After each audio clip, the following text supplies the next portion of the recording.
Hi hello ನಮಸ್ತೆ, ನಾನು ರಾಜು ಅಷ್ಟೇ. ನೀವು ನೋಡ್ತಿದ್ದೀರಾ centre point Kannada YouTube channel. ರಾಜಕೀಯ ನೀತಿ ಪಾಠಕ್ಕೆ ಸಾಕ್ಷಿಯಾಯಿತು ಕೇರಳ ಮುಖ್ಯಮಂತ್ರಿಯ ಪ್ರಮಾಣ ವಚನ ಕಾರ್ಯಕ್ರಮ.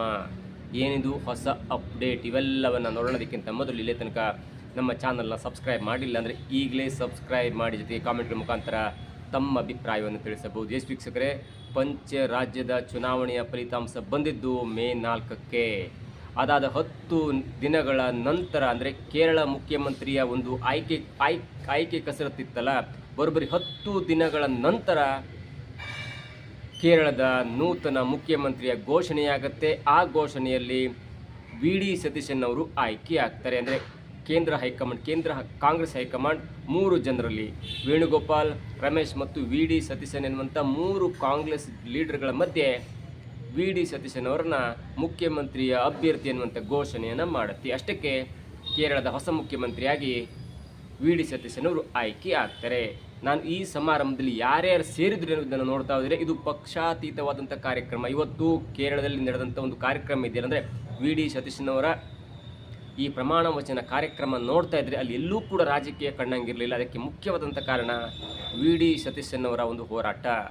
ವಿ.ಡಿ. ಸತೀಶನ್ ಅವರು ಒಂದು ಲೆಕ್ಕದಲ್ಲಿ ಅವರು ರಾಜಕಾರಣಿಗಿಂತ ಒಬ್ಬ ಹೋರಾಟಗಾರ. ಪುರ್ವರ್ ಎನ್ನುವಂಥ ಕ್ಷೇತ್ರದಿಂದ ಸತತ 6 ಬಾರಿ ಗೆದ್ದು ವಿರೋಧ ಪಕ್ಷದ ನಾಯಕನಾಗಿ ಯಾವುದೇ ಮಂತ್ರಿ ಪದವಿಯನ್ನು ಈ ಹಿಂದೆ ಪಡೆಯದೆ ನೇರವಾಗಿ CM ಆದಂಥ ಮತ್ತು CM ಆಗಲೇಬೇಕೆನ್ನುವಂಥ ಹಠವನ್ನು ಹೊತ್ತಿದ್ದಂಥ ವಿ.ಡಿ. ಸತೀಶನ್ ಅವರನ್ನ ಯಾರೂ ಕೂಡ ಅಲ್ಲಿ ರಾಜಕಾರಣಿ ಎನ್ನುವುದನ್ನು ಹೇಳ್ತಾ ಇಲ್ಲ. ಅವರೊಬ್ಬ ಹೋರಾಟಗಾರ, ಅವರೊಬ್ಬ ಫೈಟರ್ ಎನ್ನುವಂಥ ರೀತಿಯಲ್ಲಿ ಅವರನ್ನು ಕಾಣುತ್ತಾರೆ.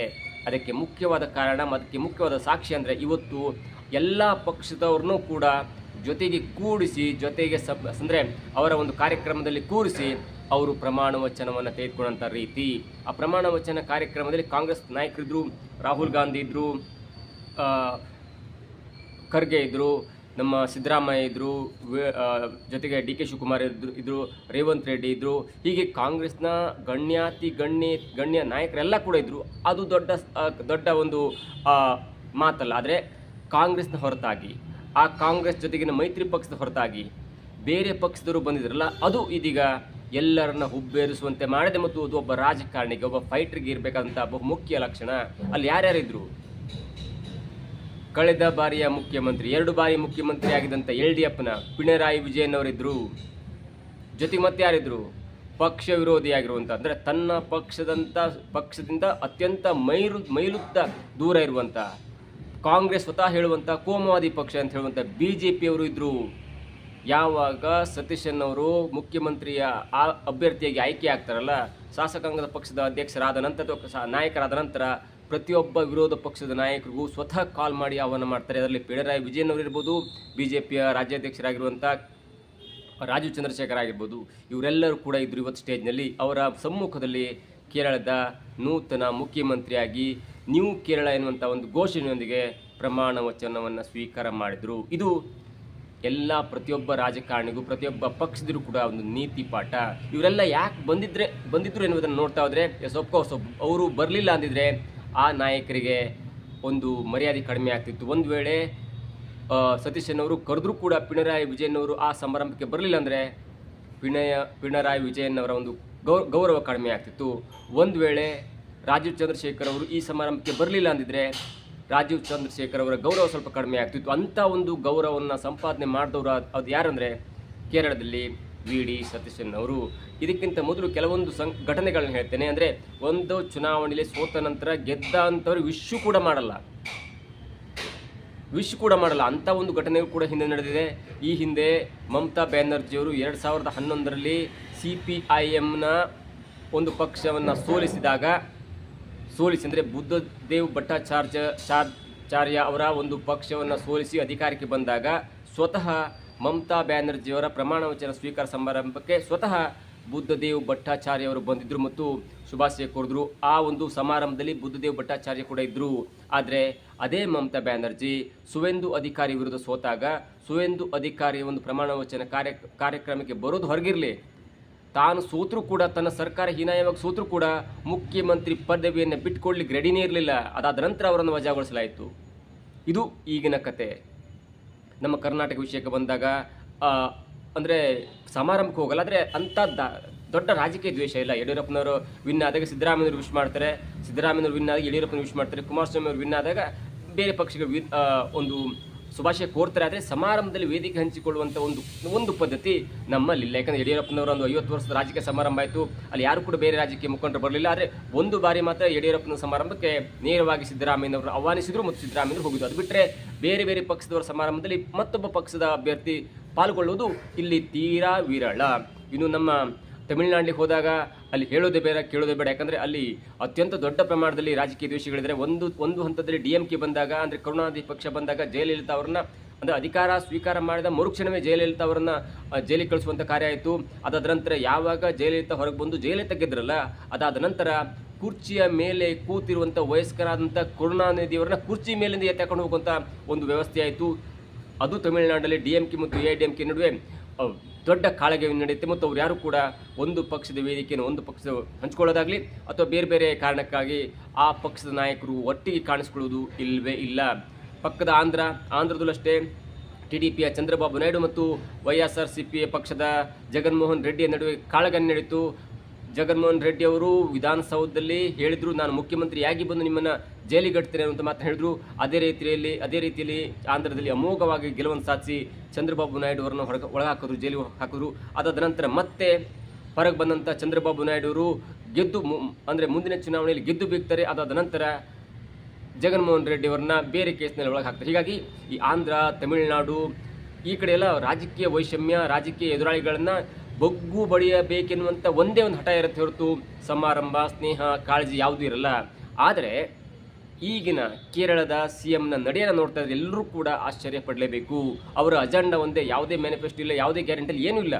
ಅವರ ಅಜೆಂಡಾ ಒಂದೇ, ಯುವಕರಿಗೆ ಕೆಲಸ ಕೊಡಬೇಕು, ಜೊತೆಗೆ ಹೊಸ ಕೇರಳವನ್ನು ರೂಪಿಸ್ತೇವೆ. ಅಂದರೆ ಈ ಹಳೆಯ ಕೇರಳ ಇದೆಯಲ್ಲ, ಹಳೆ ಕೇರಳ ಅಂದರೆ ಈ ಹಳೆ ಮಾಡೆಲ್ ಆಗಿರ್ಬೋದು, ಹಳೆಯ ಅಭಿವೃದ್ಧಿ ಕಾರ್ಯ ಎಲ್ಲವನ್ನು ಬಿಟ್ಟು ನಾನು ಹೊಸ ಕೇರಳ ಮಾದರಿಯನ್ನು ಮಾಡ್ತೇನೆ. ಈಗಾಗಲೇ ತಾನು ಗೆದ್ದಿರುವಂಥ ಪರೂರ್ ಕ್ಷೇತ್ರದಲ್ಲಿ ಪರೂರ್ ಮಾಡೆಲ್ ಅನ್ನುವಂಥ ಹೆಸರಿನಿಂದ ಅವರು ಫೇಮಸ್ ಆಗಿದ್ದರು.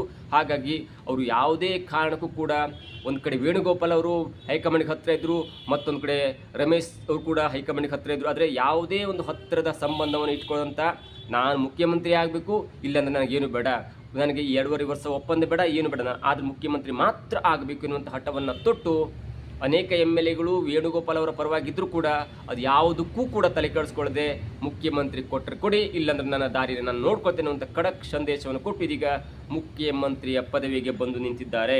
ಅವರು ಹೈಲಿ ಕ್ವಾಲಿಫೈಡ್ ಆಗಿದ್ದಾರೆ. ಅಂದರೆ ಅವರು ಕೇರಳ ಹೈಕೋರ್ಟ್ನಲ್ಲಿ ಲಾ ಪ್ರಾಕ್ಟೀಸ್ ಮಾಡ್ತಿದ್ರು, LLB ಮಾಡಿದ್ರು, ಅದಾದ ನಂತರ LLM ಕೂಡ ಮಾಡಿದರು. ಹಾಗಾಗಿ ಅವರಿಗೊಂದು ಒಳ್ಳೆಯ ಶಿಕ್ಷಣ ಇದೆ ಮತ್ತು ಕೇರಳದ ಒಂದು ರಾಜಕೀಯ ನಡೆ ಮತ್ತು ಕೇರಳದ ಜನರ ಪಲ್ಸನ್ನು ಕೂಡ ಗೊತ್ತಿದೆ. ಅದರಲ್ಲೂ ಮುಖ್ಯವಾಗಿ 2001ರಿಂದ 2026 ತನಕ ಪಿಣರಾಯಿ ವಿಜಯನ್ ಅವರ ಅಪೋಸಿಟ್ ಆಗಿ ಲೀಡರ್ ಆಫ್ ಅಪೋಸಿಷನ್ ಆಗಿ ಪಿಣರಾಯಿ ವಿಜಯನ್ ಸರ್ಕಾರದ ದೌರ್ಬಲ್ಯ ಮತ್ತು ಒಂದು ಭ್ರಷ್ಟಾಚಾರ ಅಥವಾ ಬೇರೆ ಬೇರೆ ಕಾರಣಗಳನ್ನು ಜನರಿಗೆ ತಲುಪಿಸುವಲ್ಲಿ, ಬೂತ್ ಲೆವೆಲಿನ ಕಾರ್ಯಕರ್ತರಿಗೆ ತಲುಪಿಸುವಲ್ಲಿ ಇದೇ VD ಸತೀಶನ್ ಅವರು ಎತ್ತಿದ ಕೈಯಾಗಿತ್ತು. ಹಾಗಾಗಿ ಅವರೊಂದು ಮಾತು ಹೇಳಿದರು, ನಮ್ಮ UDP with Indian union Muslim league ಜೊತೆ ನಾವು ಮೈತ್ರಿ ಮಾಡಿಕೊಂಡು 100ಕ್ಕೂ ಹೆಚ್ಚು ಸೀಟನ್ನು ಗೆಲ್ಲಿಲ್ಲ ಅಂದರೆ ಮುಂದಿನ ಚುನಾವಣೆಯಲ್ಲಿ ನಾನು ನಿಲ್ಲಲ್ಲ ಮತ್ತು ಈಗಲೇ ರಾಜಕೀಯ ನಿವೃತ್ತಿಯನ್ನು ಪಡ್ಕೋತೇನೆ ಅನ್ನುವಂಥ ಘಂಟಾಘೋಷವಾದ ವಾಕ್ಯವನ್ನು ಮೊಳಗಿಸಿದರು. ಅವರಿಗೆ ಗೊತ್ತಿತ್ತು ಅಂದರೆ ಪಿಣರಾಯಿ ವಿಜಯನ್ ಅವರ ಸರ್ಕಾರ ವಿರುದ್ಧ ಜನ ಮುಗಿಬಿದ್ದಿದ್ದಾರೆ ಅಥವಾ ಆಕ್ರೋಶಗೊಂಡಿದ್ದಾರೆ. ಈಗ ನಮ್ಮ ಪಾಳೆಯ 16 ವರ್ಷಗಳಿಂದ ಅಧಿಕಾರದಿಂದ ದೂರವಿರುವಂಥ ಮತ್ತು ಎಡಪಕ್ಷಗಳನ್ನ ಮುಗಿಸಲೇಬೇಕೆನ್ನುವಂಥ ಸಮಯ ಬಂದಿದೆ ಅಂತ ಕಾರಣಕ್ಕಾಗಿ ಇಡೀ ರಾಜ್ಯಾದ್ಯಂತ ಪ್ರವಾಸ ಮಾಡಿದ್ರು. ಜೊತೆಗೆ ಅದೇ ಕಾರಣಕ್ಕೆ ಅವರು ಗೆದ್ದು ಬೀಗಿದ್ರು. ಅವರಿಗೊಂದು ಮಾಸ್ ಲೀಡರ್ಶಿಪ್ ಇದೆ, ಅವರಿಗೊಂದು ಮಾಸ್ ಬೆಂಬಲ ಇದೆ. ನಮ್ಮಲ್ಲಿ ಹೇಗೆ ಸಿದ್ದರಾಮಯ್ಯ, ನಮ್ಮ ಪಕ್ಕದಲ್ಲಿ ರೇವಂತ್ ರೆಡ್ಡಿ, ಹೀಗೆ ಈ ಮಾಸ್ ಲೀಡರ್ಶಿಪ್ ಇರುವಂಥ ವ್ಯಕ್ತಿಗಳು ಒಂದು ಪಕ್ಷವನ್ನು ಗೆಲ್ಲಿಸ್ಕೊಂಡು ಬರ್ತಾರೆ.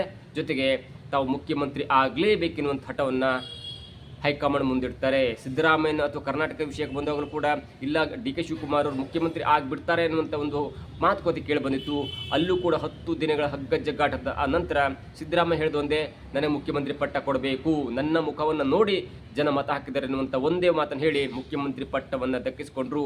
ಪಕ್ಕದಲ್ಲಿ ತೆಲಂಗಾಣ ಎಲೆಕ್ಷನ್ ಆದಾಗ ಅಲ್ಲೂ ಕೂಡ 63 ಸೀಟ್ನೊಂದಿಗೆ ಅತಿ ದೊಡ್ಡ ಪಕ್ಷವಾಗಿ ಕಾಂಗ್ರೆಸ್ ಹೊರಬಂದಾಗ ಬಹುಮತ ಸಿಕ್ಕಿದಾಗ ರೇವಂತ್ ರೆಡ್ಡಿ ಅವರು ಹೇಳಿದಷ್ಟೇ, ನನ್ನ ಮುಖವನ್ನು ನೋಡಿ, ನನ್ನ ಈ ಯುವ ಮುಖವನ್ನು ನೋಡಿ ಜನರು ಮತ ಹಾಕಿದ್ದಾರೆ, ಬೇರೆಯವರಿಗೆ ಮುಖ್ಯಮಂತ್ರಿ ಕೊಟ್ಟರೆ ನನ್ನ ದಾರಿಯನ್ನು ನಾನು ನೋಡ್ಕೊಳ್ತೇನೆ, ಹಾಗಾಗಿ ನನಗೆ ಮುಖ್ಯಮಂತ್ರಿ ಕೊಡಲೇಬೇಕೆನ್ನುವಂಥ ಹಠ ತೊಟ್ಟರು. ಅಲ್ಲೂ ಕೂಡ ಒಂದು 16 ದಿನಗಳ ಹಗ್ಗಜಗ್ಗಾಟ ಆಯಿತು. ಕೊನೆಗೆ ಜನ ಬೆಂಬಲಕ್ಕೆ ಸೋತು ರೇವಂತ್ ರೆಡ್ಡಿ ಅವರಿಗೆ ಹೈಕಮಾಂಡ್ ಮುಖ್ಯಮಂತ್ರಿ ಪದವಿಯನ್ನು ಕೊಡ್ತು. ಇನ್ನು ಕೇರಳದಲ್ಲೂ ಕೂಡ ವಿ ಡಿ ಸತೀಶನವರು ಹೇಳಿದಷ್ಟೇ ನೀವು ನಿಮ್ಮ ಹತ್ರ ಯಾರೇ ಹತ್ತಿರ ಆಗಿರ್ಬೋದು, ಯಾರೇ ಏನೇ ತಂತ್ರ ಎಲ್ಲವನ್ನು ಉಪಯೋಗಿಸಿದ್ರು ಕೂಡ ನನ್ನ ಮುಖವನ್ನು ನೋಡಿ ಮುಖ್ಯಮಂತ್ರಿ ಅಥವಾ ನಮ್ಮ ಪಕ್ಷವನ್ನು ಗೆಲ್ಲಿಸಿದ್ದಾರೆ, ಹಾಗಾಗಿ ನನಗೆ ಮುಖ್ಯಮಂತ್ರಿ ಪಟ್ಟವನ್ನು ಕೊಡೋದ್ರ ಕೊಡಿ, ಇಲ್ಲಾಂದ್ರೆ ನನ್ನ ದಾರಿ ನಾನು ನೋಡ್ಕೊಳ್ತೇನೆ ಅಂತ ಒಂದು ಖಡಕ್ ನಿರ್ಣಯವನ್ನು ಕೊಟ್ಟ ನಂತರ ಇದೀಗ ಸೌತ್ ಇಂಡಿಯಾದ ರಾಜ್ಯಗಳಿಗೆ ಮಾಸ್ ಬೆಂಬಲವಿರುವಂಥ ನಾಯಕನಿಗೆ ಹೈಕಮಾಂಡ್ ಮನ್ನಣೆಯನ್ನು ಕೊಟ್ಟಿದೆ ಮತ್ತು ವಿ ಡಿ ಸತೀಶನವರು ಕೇರಳದ ಮುಖ್ಯಮಂತ್ರಿಯಾಗಿ ಪ್ರಮಾಣ ವಚನವನ್ನು ಸ್ವೀಕಾರ ಮಾಡಿದ್ದಾರೆ.